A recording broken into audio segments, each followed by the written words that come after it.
Day 2 at Petra.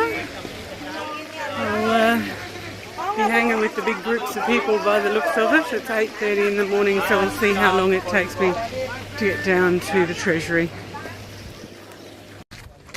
So I'm heading down the hill again, around the gauntlets of the persistent Bedu horse bastards that just annoy the crap out of you. We didn't see much of the Bedu children to do the bracelets and the postcards, but you'll see more of them today. They're just an absolute disgrace.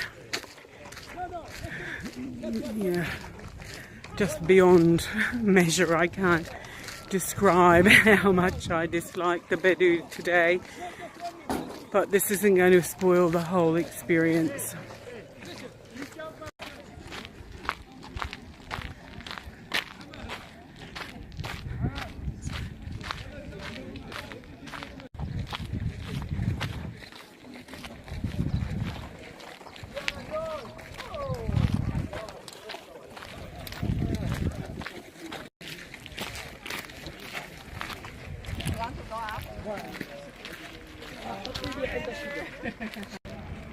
So I've walked down the main entrance path and I've just about to approach the entrance of the Sikh, S-I-Q, the Sikh, which just means gorge. The entrance going into the Sikh at this end is not as spectacular as going out the other end where you're greeted with the Treasury. This should take about 15 minutes or so to get through here, dodging the buggies. The temperature drops incredibly once you come into the gorge. The shade is just amazing. The pathway is fairly easy to traverse. Some slippery rocks right in the middle, but hopefully we can give you some idea about how beautiful this area is.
Tesoro coronato da una funebre che secondo la leggenda locale era il tesoro del faraone, che era funzione di questo monumento rimane del mistero del specchio di pena che fu probabilmente costruita per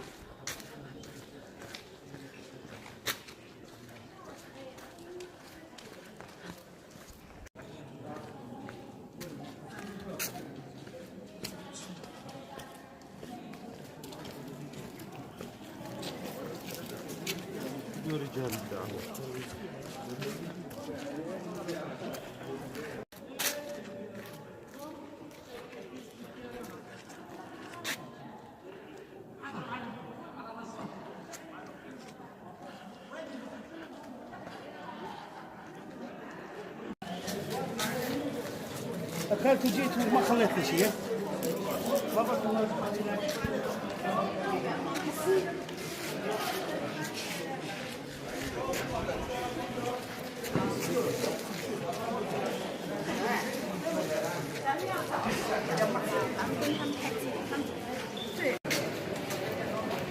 The Sikh winds through the gorge canyon, winds through for a couple of kilometres. Sometimes it's very narrow. Other times it's quite wide.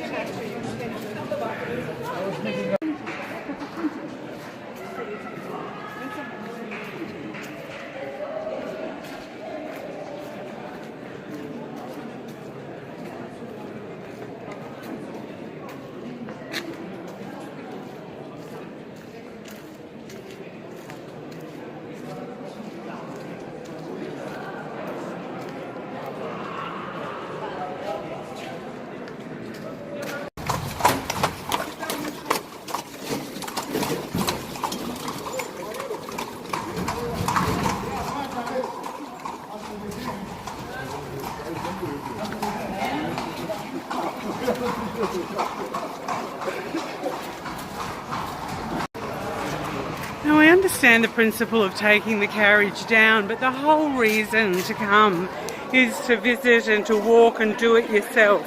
Getting on one of those bone-jarring, no suspension, mistreated animals is just, I think, a terrible way to experience this amazing place.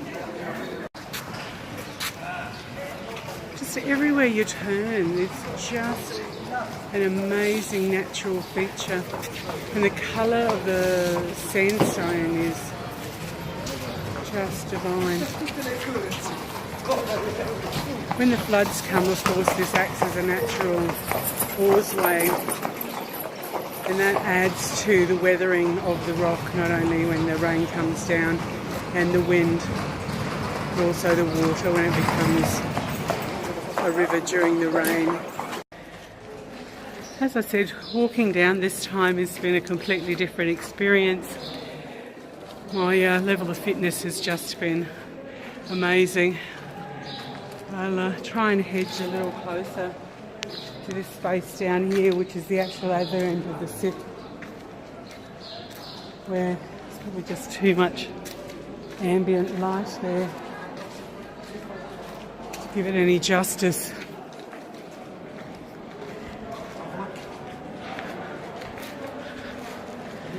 No, still nothing. You just wait until it comes out of this space.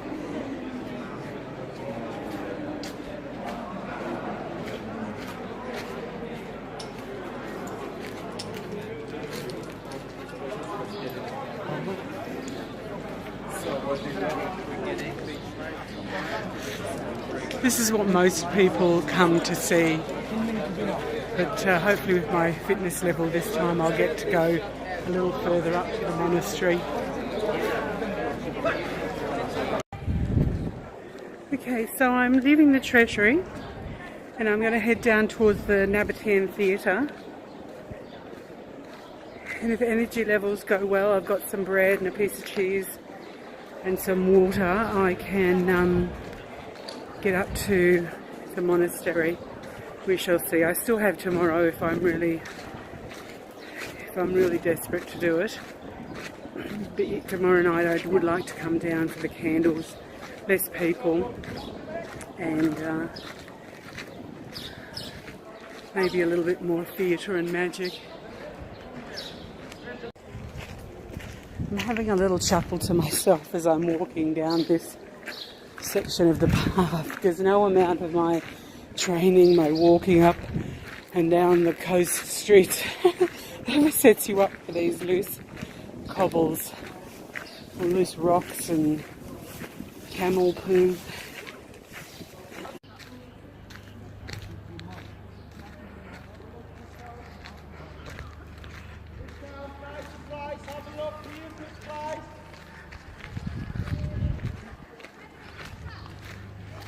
So I've moved through the area known as Al Khanzar, and I'm heading down towards the Nabatean Theatre, which is just down there.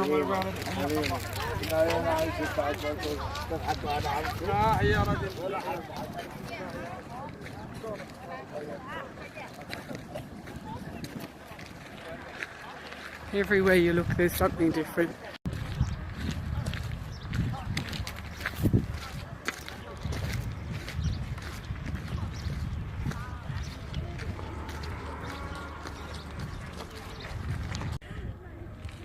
So this is the main theatre, 25 to 125 AD. I'm actually going to cheat and read from a sign, and it says that it's a Greco-Roman design but originated with the Nabateans as early as the 1st century AD. The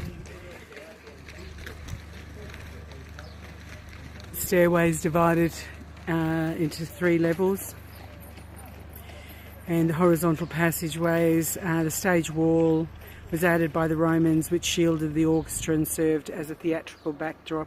So let's go and have a look at that. So this is as close to the Nabatean Theatre as we can get, 25 AD to 125 AD. But you can see the example of those stairs that was described in that poster. And this would be where they entered the stage, or where the people came through. So this would indicate to me that there was a different layer, so maybe something was stored down below, because over on that far side you can actually see some archways. And in this space just here, would have been where the lights were, so that that would give it a backlight for the actors that were in this space just here. So I can hear a guide telling somebody that those tombs up the top were 300 BC, and they were destroyed when the amphitheatre was created.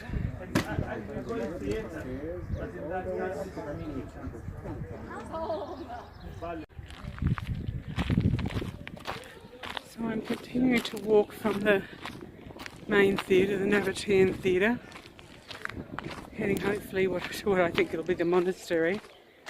I'll just have to check Google Map to make sure I'm on the right path. But up there in that cave I can see some tourists. Fascinating. Any way to get to know this place, just wonder.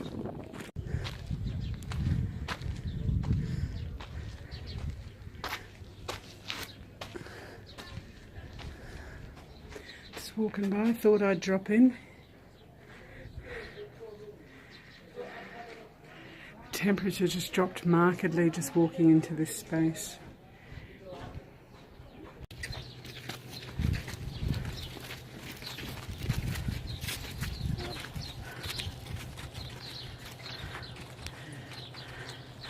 I'm wondering if that's where I'm heading. Looks pretty high.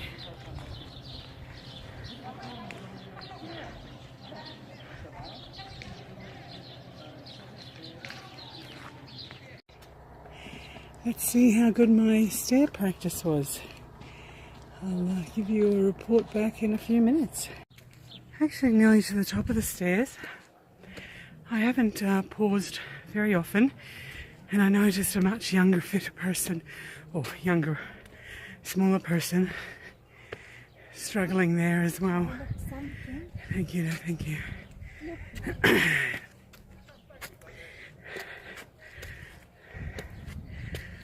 Up to this point the stairs were actually brick stairs, so that was handy, but now it's gone to the loose sand and rough surface. Everywhere's got something for sale. Same thing, souvenirs and magnets.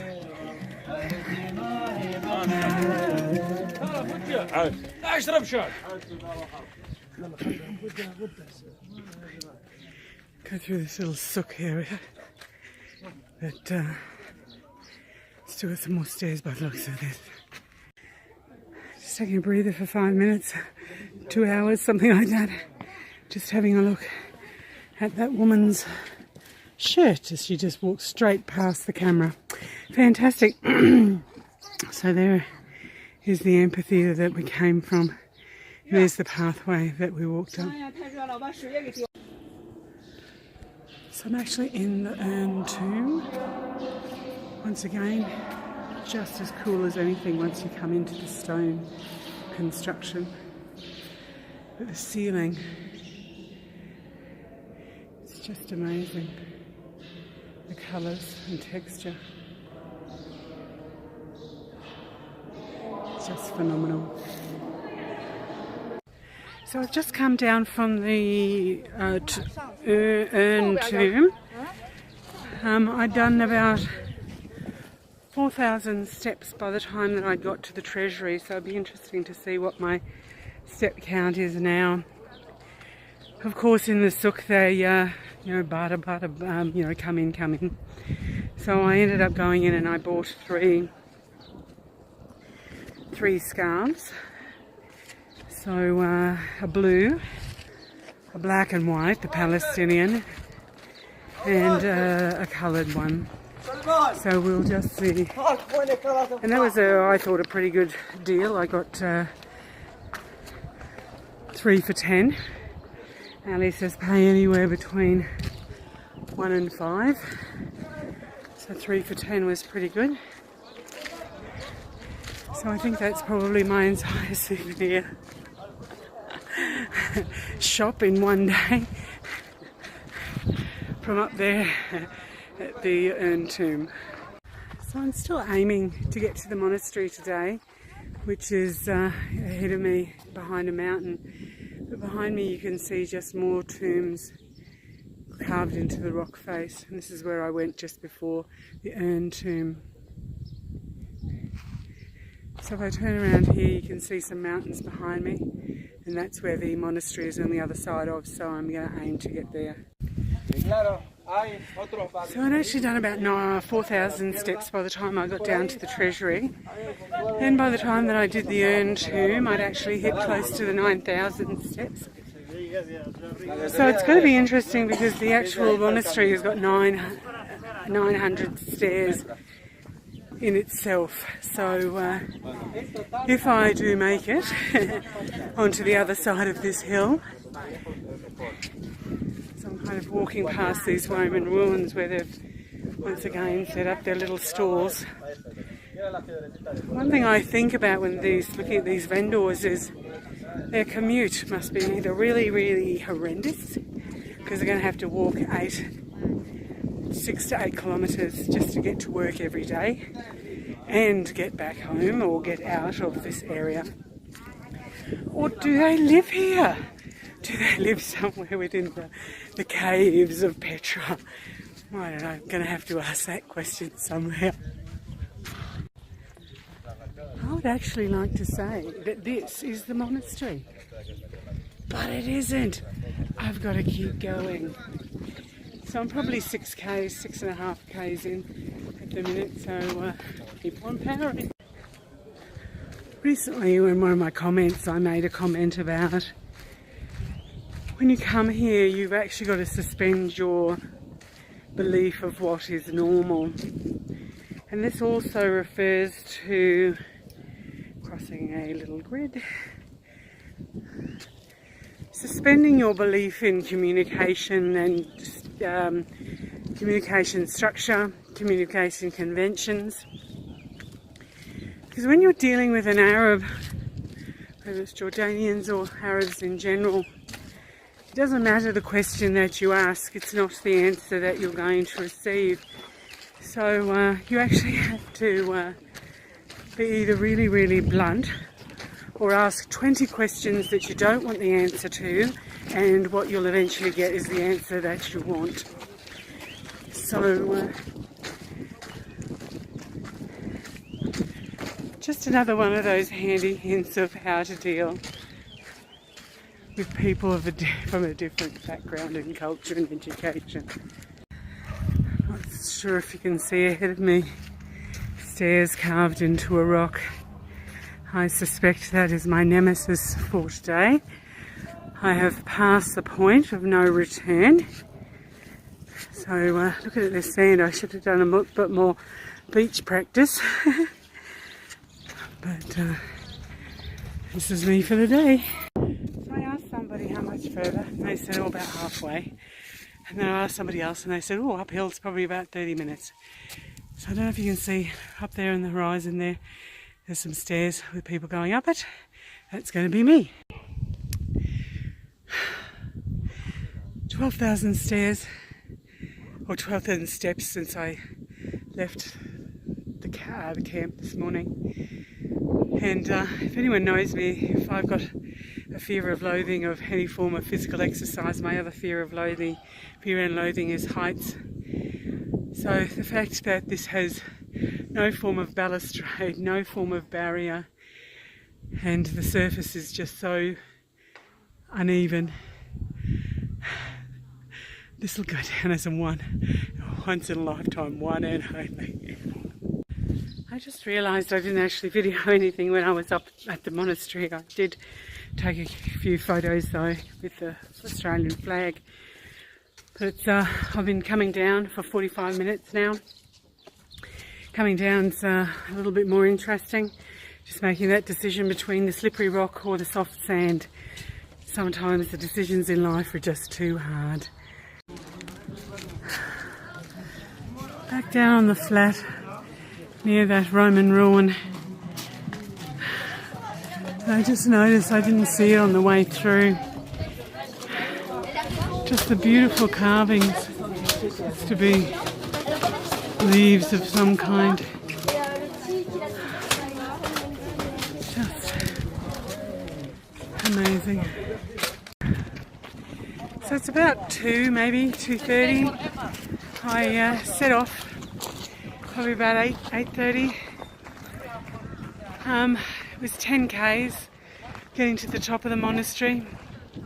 It took me about an hour, 45 minutes to an hour to walk down from the monastery, and I've walked past the amphitheatre, and I'm going to get to the treasury in a little bit. I've got maybe 22,000 steps in, something like that.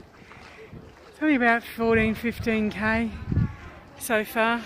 Just the hips and bloody knees are screaming. But the uneven surface, I think, had something to do with it, and the soft sand. And there was no consistent up, there was no consistent down. And the illusion when I'm walking down, the depth perception, that takes a psychological toll on you as well. So I'm probably 3 k's from the top, from heading back up to the information centre. So hopefully my wife's got that bloody slushy machine working today. Cleaned it yesterday, it wasn't bloody working. Could have done with a slushy. Goal for the next hour. Slushy, any flavour. Almost to the treasury. I sent a private message to Owen Evans. We had a conversation about his Himalayan trip, and it's just about training your mind, because you've got no idea how long the journey is going to be and what you're going to encounter. And basically one of the stories that he related to me was that if someone was to offer him a helicopter to come and land and take him to a 5-star resort, that he'd actually do that. So I messaged him today from a picture of this huge gorge that I was walking up, heading up there to the monastery. Basically I said that no one's going to save you.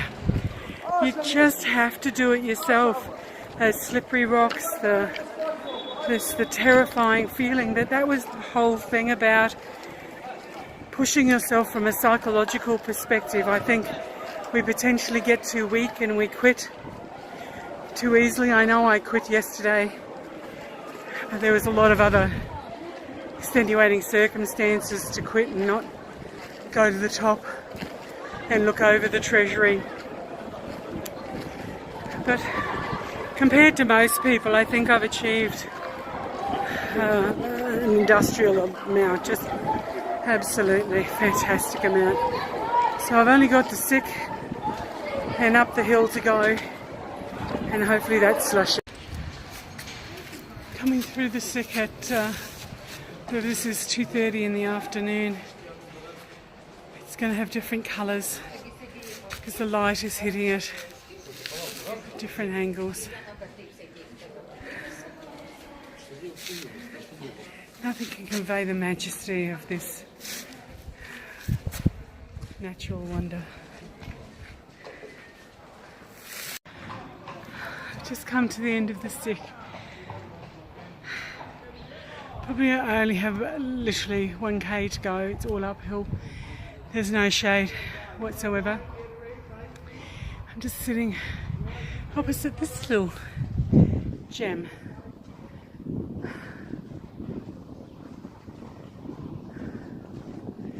So it looks like a shrine of some kind. I'm actually probably close to tears right at this point. just sheer exhaustion. But it literally was a year ago, 25th of April, that I came last time. And all I did was go to the Treasury and come back. And that nearly killed me. Round trip's probably only about 8k's. By the time I finish today, it'll be close to probably 18k's, 16, 18k's. Just that practice and that training has just been so worth it. I've seen people on these horse carriages. It's just demoralising to see they're treated so badly. The donkeys and the camels are just treated so poorly. It's a personal achievement to actually do it. Just by walking it and having your own time and no time restriction has really helped. But literally I've got a K of just straight incline with no shade. I'm not bawling my eyes out by it.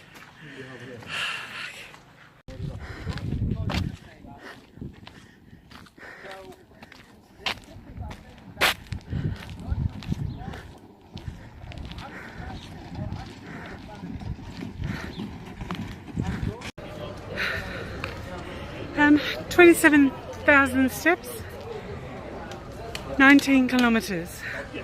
I actually feel remarkably good compared to what I thought I would. The one I think saving grace has been the fact that it's been so cool that the temperature is probably only about 22, 23 degrees, and there is always a saving grace, and it's always Moab. Hi baby. Hi sweetie. How are you? I'm a tad exhausted, thank you. Could I please order an orange juice?